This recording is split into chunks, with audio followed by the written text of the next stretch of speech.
Good afternoon, everyone.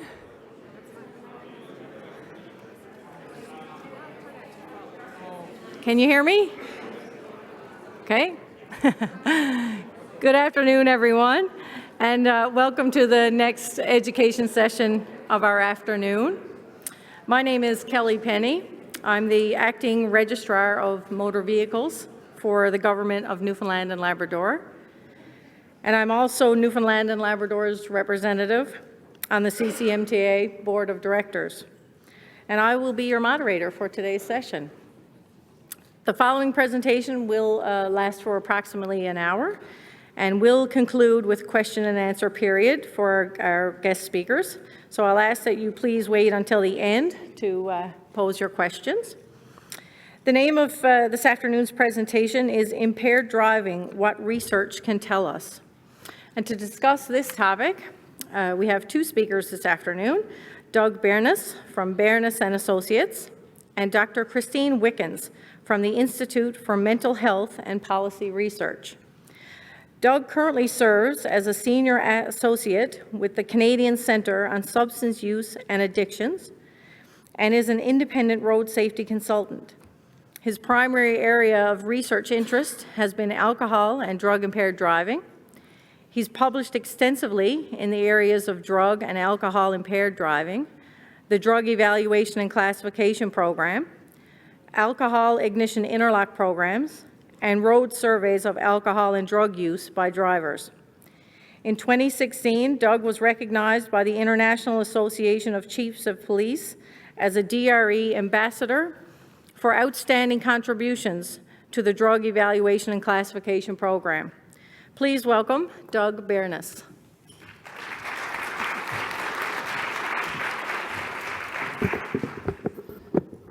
Good afternoon, everyone. This afternoon I'm going to talk about roadside surveys, and those of you who know me know that I can talk about this forever. I'm going to try and keep it down to the time allotted.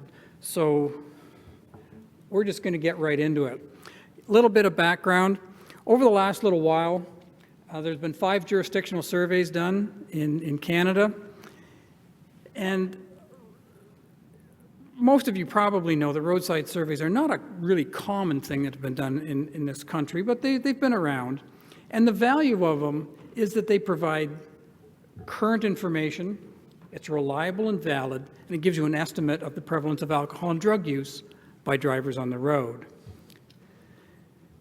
In addition, they provide you with some information about when they do it, where they do it, and who does it. Together, we can take these 5 surveys and get an estimate to establish essentially a baseline of alcohol and drug use, particularly cannabis use, prior to October 17th, 2018, which we all know is the day the world changed. Now, of these 5 surveys, they were done in various jurisdictions, and so they're all done a little bit differently, and the data sets are scattered. CCMTA contracted with me to put all these 5 data sets together and come up with some estimates. So here's the locations of the surveys. There's an error here. Ontario was actually done in October 2017, but other than that, they were done between September 2016 and September 2018. So we're looking at the 2 years prior to legalization. There were approximately 23 cities involved in each of in the surveys in total. And what I'm going to do today is tell you overall what the results look like when you put them all together. I'm not going to talk about jurisdictional differences. What we did was we considered each of the surveys in each community separate and distinct, as opposed to looking at 5 jurisdictions. We looked at 23 different communities. So, roadside surveys, here's how they're done. CCMTA has a standard protocol that was written a number of years ago. It involves collecting data from Wednesday through Saturday nights, from 9 in the evening till 3 in the morning, so there's 6 hours of data collection. If you do 4 locations a night, you get 90 minutes per site, and it's important to keep moving. You don't want to be in the same spot for very long. There's two reasons for that. One, people begin to learn you're there and avoid you, or two, they know you're there and they seek you out. Sounds strange, but when you're giving out $10 worth of free gas, people will do just about anything for that. We use teams of 4 to 5 interviewers, along with a crew chief. We typically would have 2 crews operating within a city at the same time. It's important that the police are involved. The police are there to direct traffic. They're not doing enforcement, they're directing traffic. They do not speak to the driver unless we ask them to, which is extremely rare. And the survey is voluntary. They do not have to do it. By using the same protocol over all these jurisdictions, it facilitates the ability to put all the data together.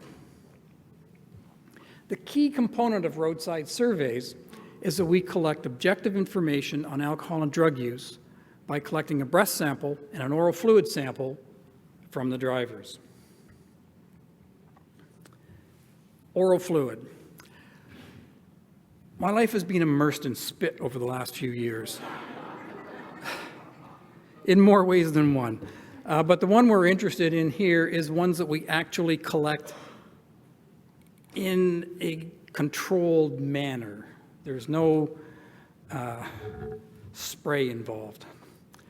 It takes about 2 minutes to use the Quantasol oral fluid collection kit to get a 1 milliliter sample of oral fluid, which is sent by a courier to a toxicology laboratory who does the analysis for us. They screen for approximately 36 different substances.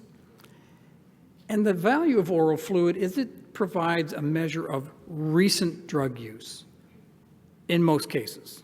There are some exceptions, but for the most part, it looks at recent drug use. It also measures the parent drug. We're not looking at metabolites. We're looking at the parent drug, which is psychoactive.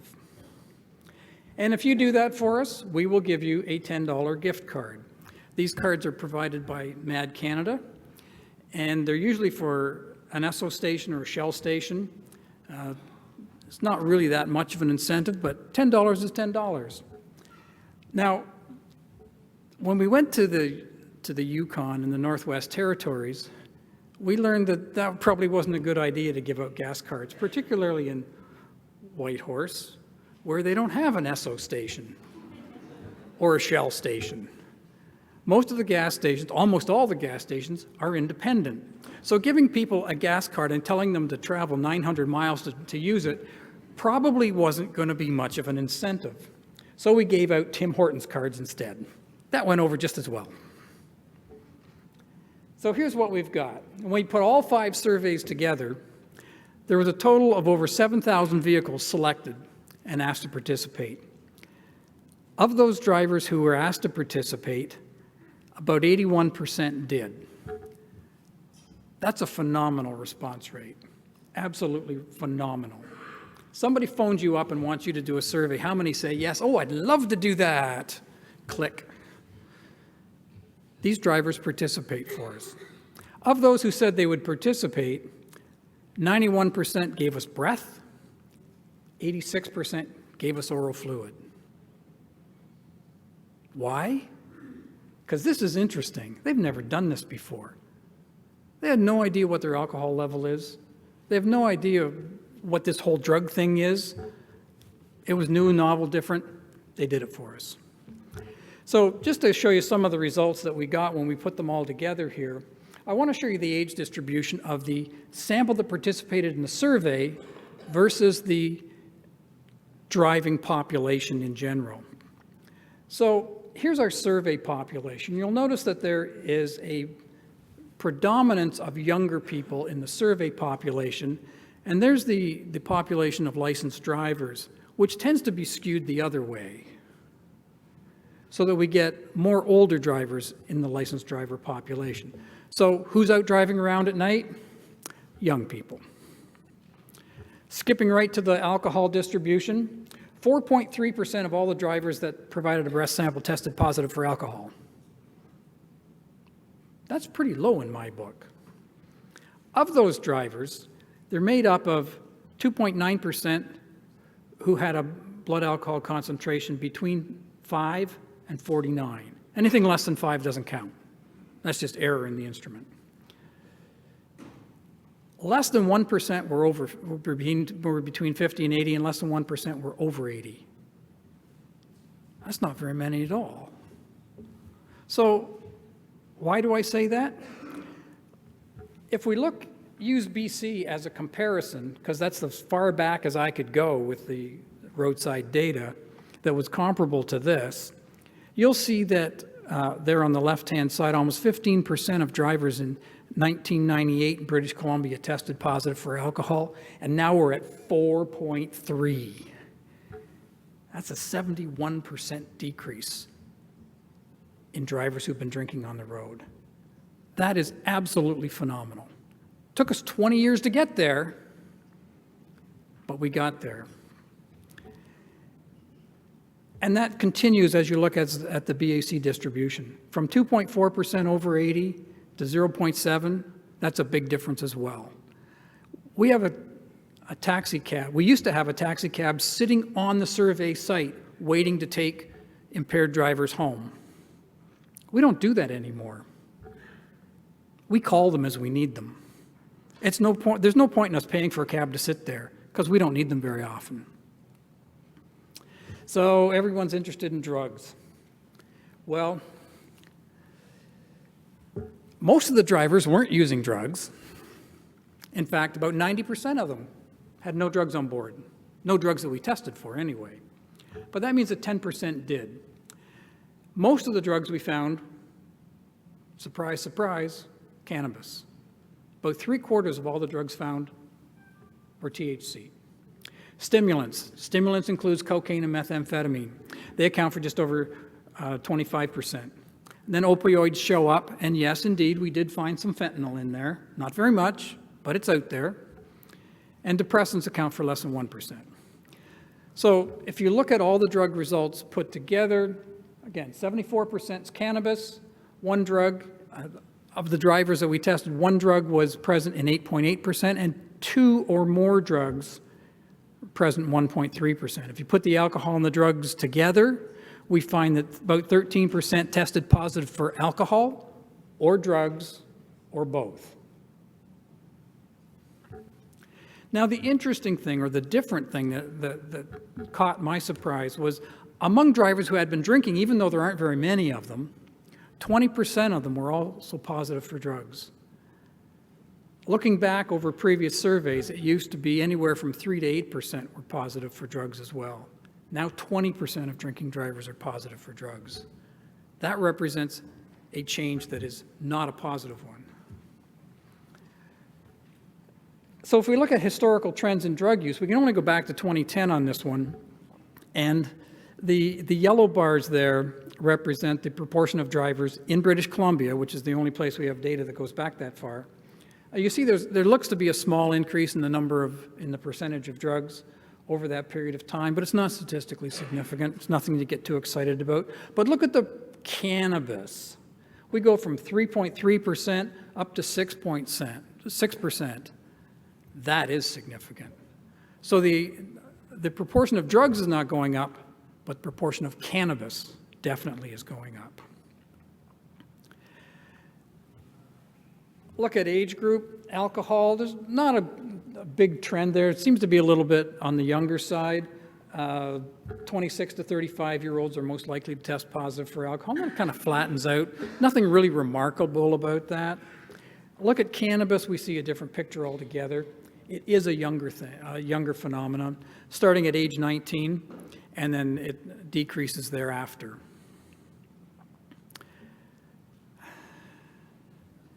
So there's a couple of individual things from specific jurisdictions I want to mention. The first one is from the province of Ontario in 2017. The alcohol and drug among age groups are presented there, and you'll see that the drug sort of reflects from the entire survey, the 5 different surveys. But the one difference is right there. In Ontario in 2017, we found no young drivers, none, 0, who tested positive for alcohol. it would appear that young people are getting that alcohol message. They know not to drink and drive, and they're not doing it. Now, the flip side of that coin is the bar right next to that arrow, the green bar. Even though they're not drinking and driving, 10% of them are positive for drugs. All the drugs were cannabis. So cannabis seems to be okay with this age group, not alcohol. We got some work to do on that one yet. Now, a different pattern appears when we look at just the drug use by age group in British Columbia. If you look at the 2012 data, it's kind of all over the place. But when you look at the 2018 data, it's entirely different. It's totally different. And pay particularly close attention to the bars on the far right-hand side. The 56 to 65 group, 7.9% positive in 2012, but 13.3 in 2018. Most of that is cannabis. There's some other drugs mixed in there, but the next group, the 66 and over, the old fogies, I can say that. In 2012, hardly any of them had been using drugs. Now we got 12.1% of them, and it's all cannabis. There's no opioids, there's no benzos, there's no stimulants, it's all cannabis. What's going on in BC that these old people seem to be switching their medications for cannabis? There's lots of hypotheses out there. We don't have time to go into them. So when you start looking at this, the one thing that always is of interest to me is novice drivers. So we looked at drivers who had a novice driver license. This is under the graduated driver licensing scheme. We just ask people whether or not they are a novice driver. And we look at their alcohol and drug use. I'm sure those of you who are involved in driver licensing know that there's a good portion of novice drivers who are not young. In fact, in our sample, over 30% of novice drivers are over age 25. But if you see here, the 16 to 18-year-olds, there's a little bit of alcohol and drugs in there, more drugs than anything else. But after you get over age 19, there's lots of cannabis, that's for sure. And it goes down with age. So novice drivers are not necessarily young, and they're not necessarily cannabis and alcohol free. So the other thing we look at is, what night do we find them? There's the alcohol distribution. This is typical. It's kind of subdued a little bit from what it used to be. In previous years, you see these big spikes on Friday and Saturday night. It's still going up on Friday and Saturday night. No question about that. When you look at cannabis, it looks to be a peak on Friday night, but again, it's not statistically significant. You find cannabis on the road every night of the week. Doesn't seem to differ. So if you're doing enforcement, there's a message there. If we look at survey time,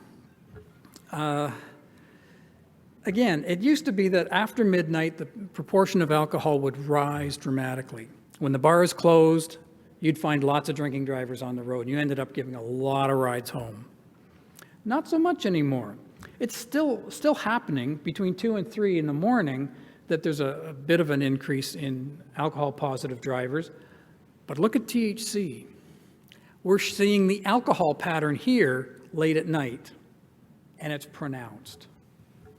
After midnight, the proportion of drivers who test positive for cannabis rises dramatically. Who's in the vehicle?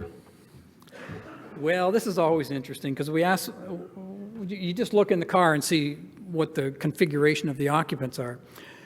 With alcohol, one passenger of the same sex seems to be the predominant one here. And it doesn't vary all that much. But when you look at cannabis, wow. Passenger of the same sex, group the same sex are the peaks, followed by driver alone. So there's differences. Who's in the vehicle can give you a clue as to whether or not cannabis might be involved. Where are you going? Where are you coming from? We asked them both questions. So here's, where are you coming from? There's lots of different categories for this, and the answers you get are sometimes surprising, and sometimes you don't want to write them down. Sometimes you shouldn't write them down. The alcohol distribution, 2.5% of drivers are coming from work. Now, before you get all excited, the alcohol drivers, because we know they're positive, and the ones that we have to give a ride home to, we get a chance to talk to them for a few minutes. A lot of those people are coming from work. They work at a bar. They're not supposed to drink on the job. They're not supposed to drink there. They're coming home, they're driving. Some of them are very high as well. Not surprisingly, 8% of drivers coming from a bar test positive for alcohol. Now, THC differs a little bit. 10% of them are coming from home, and 10.2% are coming from the home of a friend or relative. Why is that? Well, it's not really legal to do it anywhere else. You have a hard time doing that. However, 6.9% are coming from a bar, which is kind of interesting. The one that I always find kind of interesting is 7.2% are doing errands. What kind of errands do you do when you've been smoking cannabis? You go out for more nachos. The other category is really fascinating because they will tell you some unknown place that has no geographic location whatsoever. It's just down the road a ways, bush over there, down by the river, all kinds of interesting places. So then the next question is, well, where are you going? Well, despite the fact that most people at night are going home, only 4.6% of those going home are positive for alcohol. 11.3% are going to a bar, pub, tavern to drink. So preloading is alive and well across Canada. Actually, CCSA just did a report on that phenomenon a little while ago, and this bears it out. It's occurring all the time. When you look at the cannabis thing, a whole other picture appears. 7.7% of people who tested positive or who were going to work tested positive for cannabis. I just hope they don't work at an airport. They're going to friends and relatives, and 13.8% are going to a restaurant. Well, when I think about going out to a restaurant, I'm thinking a nice place where you sit down, have a steak.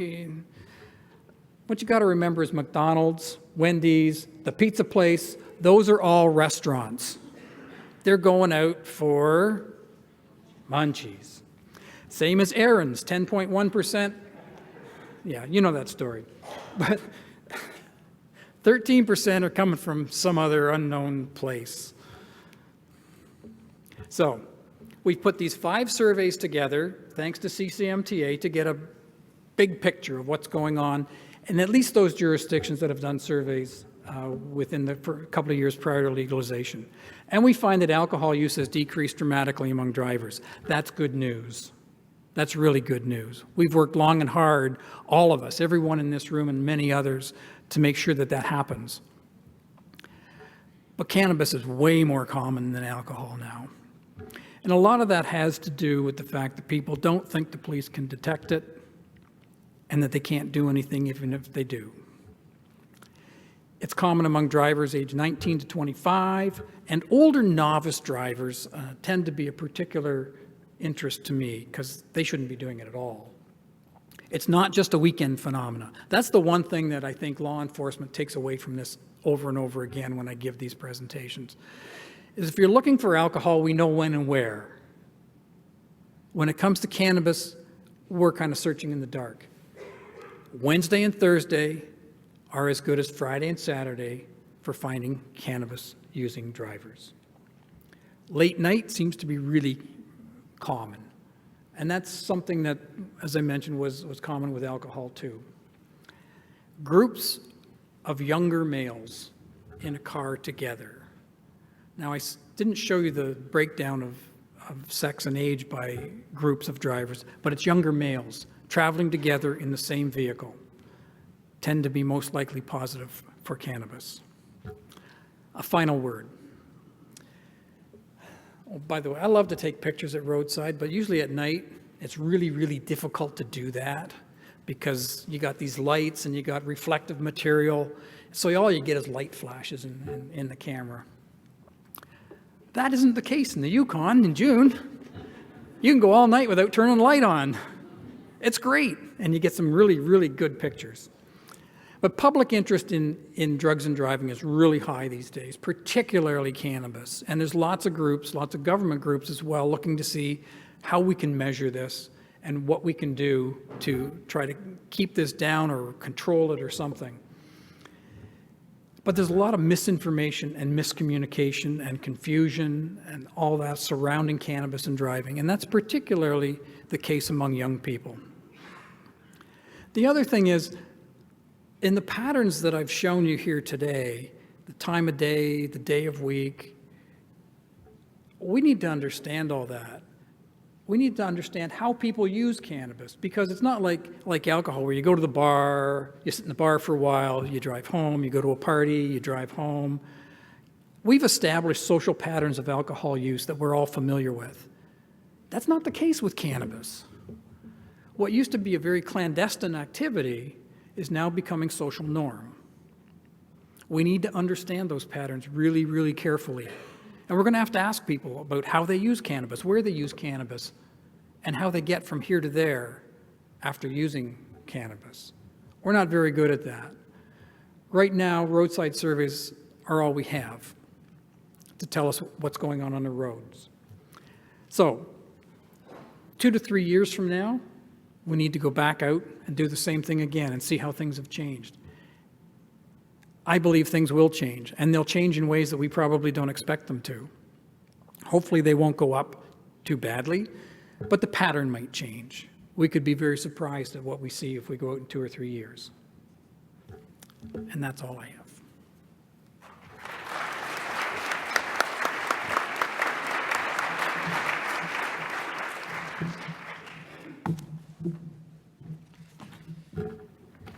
Thank you, Doug. Up next, we have Dr. Christine Wickens.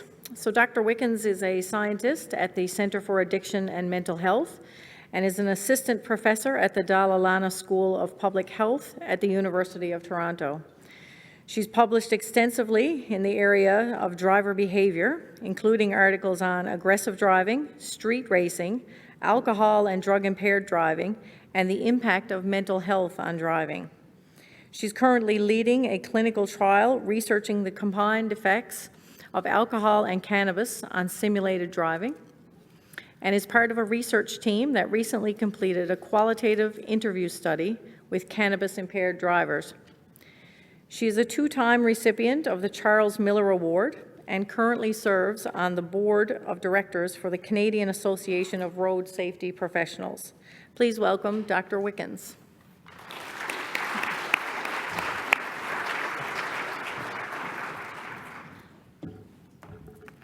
Thank you. I'm very honored to be presenting here today. So the material that I am presenting today is from a project that was led by Tara Marie Watson, who is a postdoctoral fellow at the Center for Addiction and Mental Health. And as you will hear shortly, she interviewed clients of an impaired driving remedial measures program, excuse me, and our team's subsequent analysis of the resulting transcripts led to 3 publications, including this paper that I first authored and that I'm presenting today on our team's behalf. Now, when we started this project, we did so recognizing that driving under the influence of cannabis is becoming increasingly relevant to public health, because legalization of cannabis for medical and non-medical use is expanding worldwide, including, of course, here in Canada. There's been a tendency by the public, by researchers, and by road safety advocates to contrast this issue of driving under the influence of cannabis with driving under the influence of alcohol, which of course has been the main focus of impaired driving research and road safety initiatives for decades.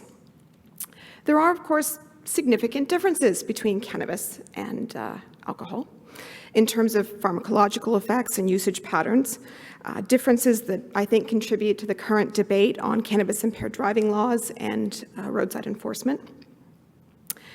There's also debate about the relative risk of collisions resulting from cannabis use versus alcohol. So the few studies that attempt to make this comparison have generated mixed results, with some suggesting either a similar impact of the two substances or that the impact of alcohol is larger than that of cannabis. But the current consensus seems to be that the road safety risks of cannabis are less than that of alcohol. Nonetheless, despite these differences, what we've learned about alcohol-impaired driving over the last several decades could still inform our growing understanding of driving under the influence of cannabis.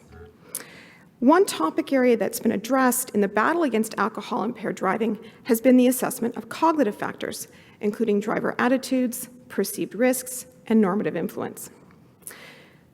Now, in the earlier research of alcohol-impaired driving, we learned fairly quickly that the broader population did not view alcohol-impaired driving as a high-risk behavior.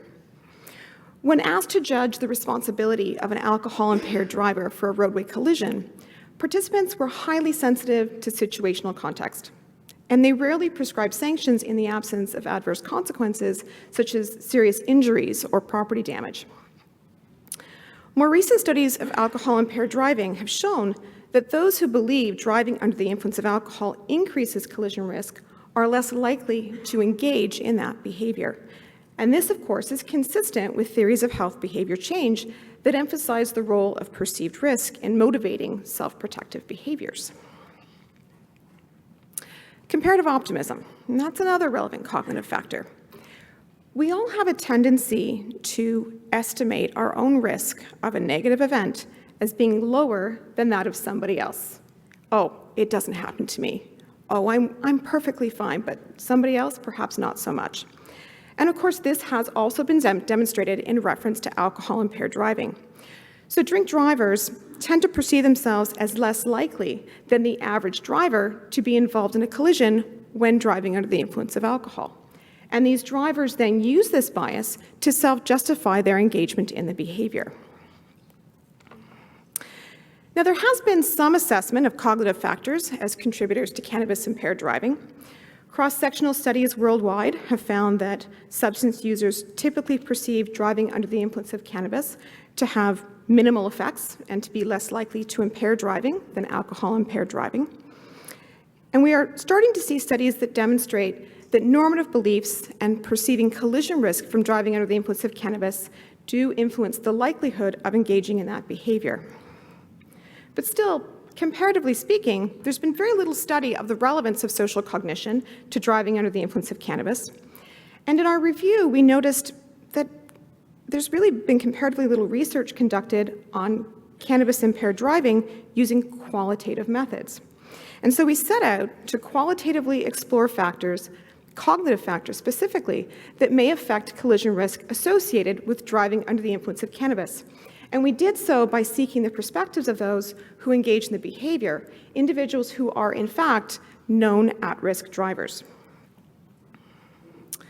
So besides being relatively rare in the existing literature, why did we choose to do qualitative interviews?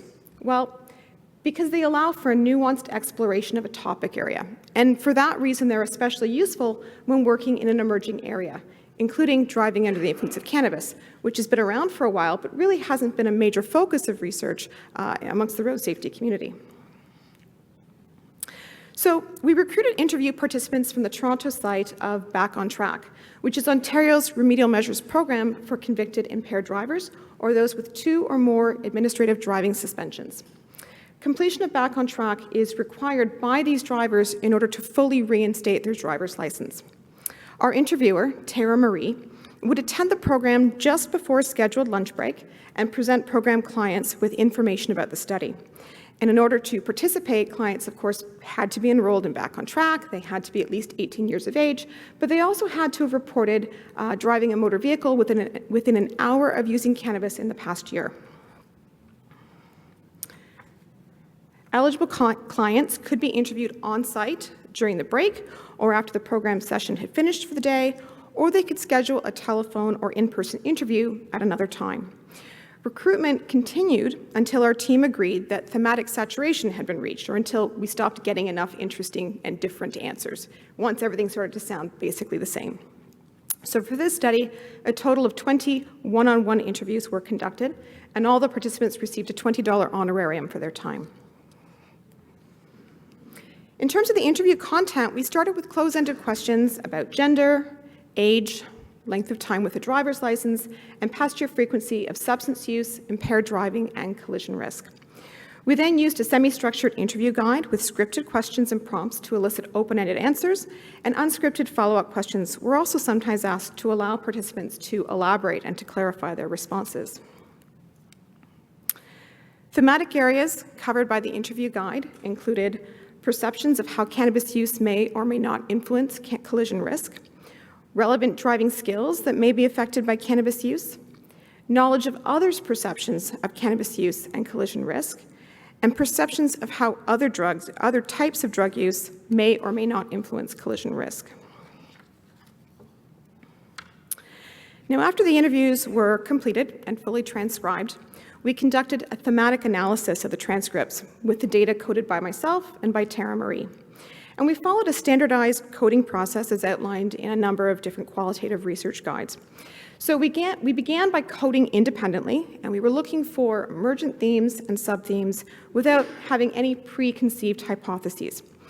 But in my first run through the data, being a social psychologist by training, I recognized the applicability of concepts from the social cognition literature.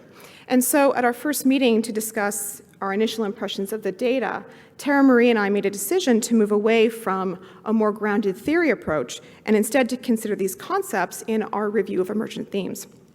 So we went back and we again coded independently based on these narrower themes and then met to discuss outstanding discrepancies and how to present the findings.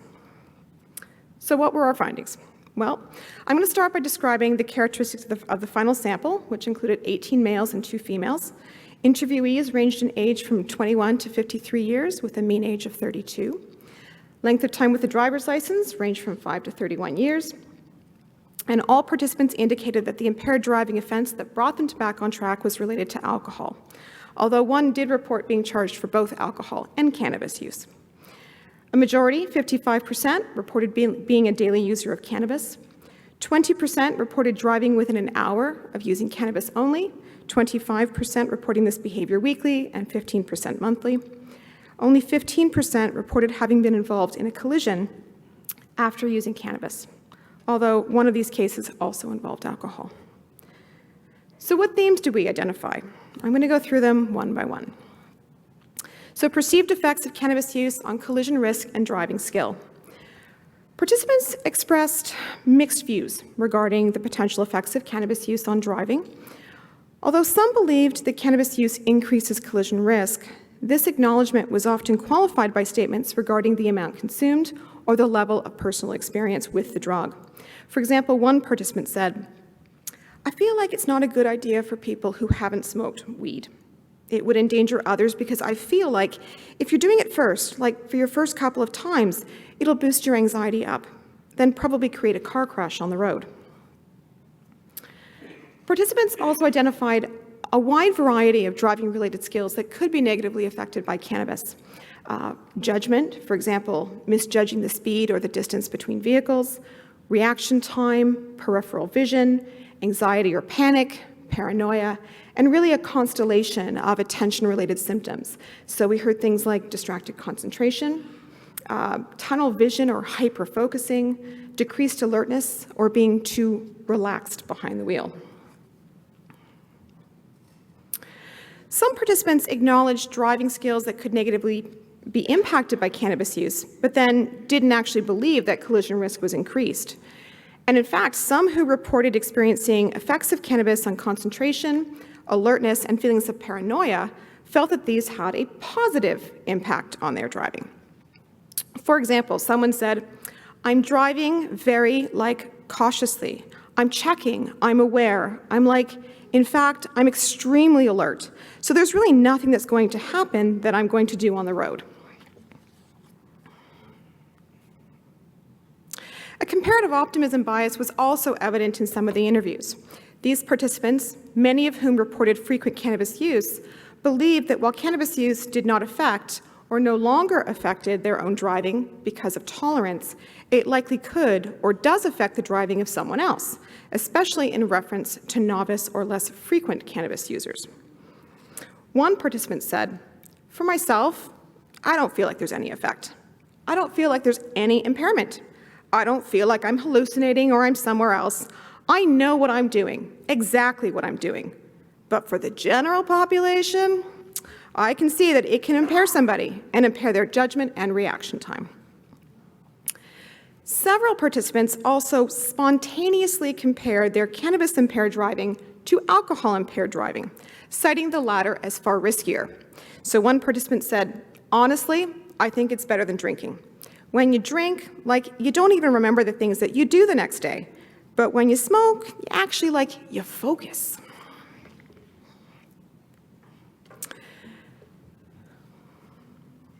There we go. Normative influence was also evident in this data. When asked about what their friends and family think regarding the effects of cannabis use on collision risk, most had a clear answer, and many had in fact had a conversation or could recall having a conversation about this issue with friends and family. Overall, friends were seen as being more accepting of driving under the influence of cannabis relative to family, and in many instances, this really appeared to be due to participants deeming the opinions of fellow cannabis users as more credible than the opinions of non-users, regardless of whether they were friends or family. So, for example, one participant said, "Family is a different story. I have a sister. She never smokes, and my parents never smoked. So their idea of it is almost from maybe a book or some warning on TV. They actually know that I've been behind the wheel, and they don't like it." Some participants expressed a sense that driving under the influence of cannabis is socially accepted or really not frowned upon. Some connected this sense to viewing cannabis use and driving high as commonplace and as being relatively benign in terms of collision risk. Some cited the then impending legalization of cannabis as confirmation that cannabis use poses minimal health and safety risks. If the government is legalizing marijuana, then surely it's perfectly safe.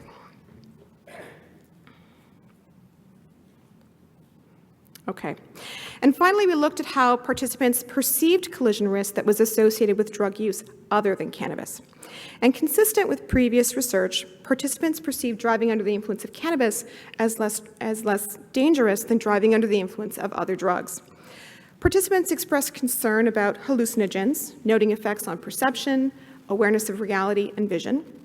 They also cited stimulants such as MDMA and cocaine as potentially dangerous, although, as was the case with cannabis, some participants believed that stimulant use might improve driving ability, increasing their awareness and their attention. In these discussions about other drugs, and contrary to the discussions on cannabis, it was clear that many participants were really speculating about the driving-related effects of other drugs rather than basing their comments on their own personal experience. In terms of pharmaceutical drugs or medications, these were mentioned by participants much less frequently, but when asked, participants usually suggested that such drugs, ranging from over-the-counter antihistamines to prescription opioids, could impair driving and could increase collision risk. So what can we conclude from what these participants shared with us? Well, some participants identified driving skills that they perceived to be affected by cannabis use, and many of these skills are, in fact, the focus of previous and ongoing experimental studies, including some of the ones that we are conducting at the Center for Addiction and Mental Health. So more investigation of these identified effects of cannabis on driving would be worthwhile for enhancing road safety initiatives. Many participants expressed a comparative optimism bias, perceiving themselves as less likely than others to be involved in a collision when driving under the influence of cannabis. And many participants also spontaneously identified driving under the influence of cannabis as less risky than driving under the influence of alcohol.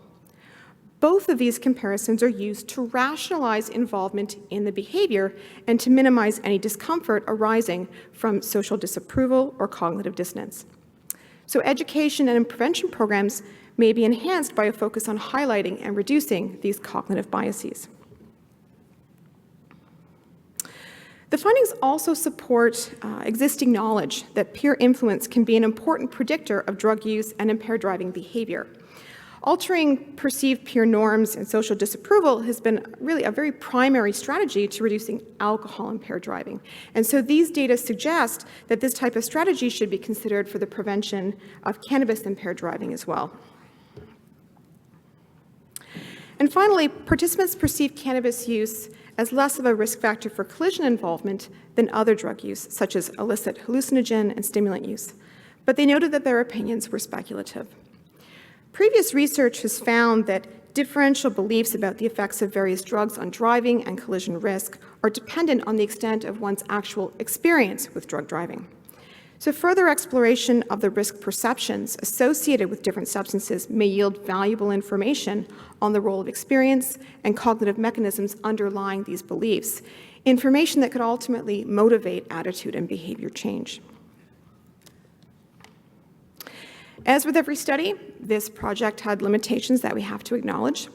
First, interviews generate retrospective self-reported data that may be subject to recall challenges or social desirability bias.